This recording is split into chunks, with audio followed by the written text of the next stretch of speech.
आपण मानंकु आम चैनल को बहुत बहुत स्वागत। आसतु आज मु आपण मानंक सहित सुजी काकरा पिठा रेसिपीटी शेयर करिबे। आपण माने मु कहूतबा प्रोसेस रे जदि काकरा पिठाटी तयारी करंती तो देखिबे आपणकर पिठार उपरि भाग क्रंची क्रंची रहिबो और भितरटी पूरा नरम रहिबो। एई पिठाटी खाइबा पई बहुत स्वादी और टेस्टी होई थाए। आपण एहा थरे घरे निश्चित ट्राई करंतु। एथि पई मु किछि पानी कड़ाई रे नै जाईछि। केते पानी और केते सुजी नेबी परे मु एहाकू भाग माप सहित आपनकू जणेबी। तो प्रथमे मु कड़ाई रे किछि पानी नै कि गैस रे गरम करि देइछि। एबे मु एहा ऊपरे किछि गुजराती गुंडा पके देउछि एवं टिक्की लूण पके दउछि जहा कि हमर पिठारे टेस्ट आनिबो। एबे मु ता ऊपरे किछि चीनी पके दउछि। एहाकू मु भलो भाबरे पानी रे मिसेई दउछि। पानी रे भलो भाबरे चीनी मिसि जिबा परे आमे एहा ऊपरे सुजी को पकई दबा। पानी को आपण अधिक गरम करिवे नाही। टिके एहा ऊपर बांफ ऊपर को उठी आसिले एही समय रे आपण आपणकर सुजी को पकेइबे। जदि आपण अधिक सुजी नेउछंती तो गोटे हाथ रे आपण सुजी को पकेइबे और अन्य हाथ रे आपण पातिया सहायता रे एहा को गोळेई चलिबे।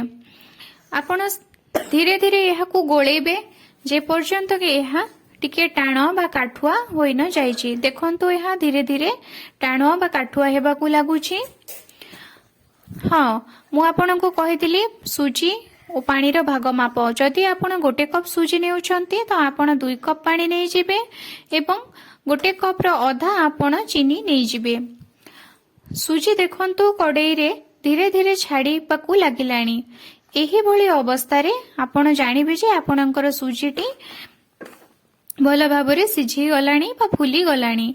सुजीटी हमर कड़ाई रो पूरा लागिकी रहू नाही। या धीरे धीरे कड़ाई रो छाड़ीबा को लागुची। एही समय रे आपण कोन करिवे ना सुजी को काढी आनिबे गोटे पात्र को। सुजी गरम थिबा अवस्था रे ही जदि आपण पिठा बनौछंती तो यह भल भाबरे बनिबो। जदि ठंडा होई जिवो तो परे आपण यहा को बनेले से ताहा टिके टाण होई जिवो, भल भाबरे बनिबो नाही। ए समय रे सुजी को चिकिटिबा बेले आपणक हाथ रे सुजी लागि पारे। एथि पई मु किछि तेल हाथ रे नै जाईछि। आपण तेल बा घियो यूज करि पारिबे। हाथ रे टिके तेल बा घियो नै कि आपण सुजी ऊपर एमिति देकी सुजी को आउ टिके भल भाबरे चकटी देबे जेमिति कि एथिरे कोनोसी लंग्स रहिबो नाही। एहाकू आमे भल भाबरे चकटी सारिबा परे एहाकू 2 फाळ करिकि मु रखी देइछि। आपण जेते भल भाबरे सुजी को चकटिबे सेते भल भाबरे आपणकर पिठाटी फुलिबार संभावना रहिछि। सुजी को चकटी सारिबा परे मु एहाकू 2 फाळ करिकि एही भली भाबरे रखी देइछि। एबे आमे एथिरु पिठा प्रस्तुत करिबा। पिठा प्रस्तुत करिबा पई आपण जो सुजी को चकटी थिबे सेथिरु किछि नै जिबे एवं हाथ रे एही भली भाबरे आपण चाहिले आउ थरे भल भाबरे चकटी देबे। चकटी सारिबा परे आमे एबे एहाकू गोळा प्रस्तुत करिनेबा।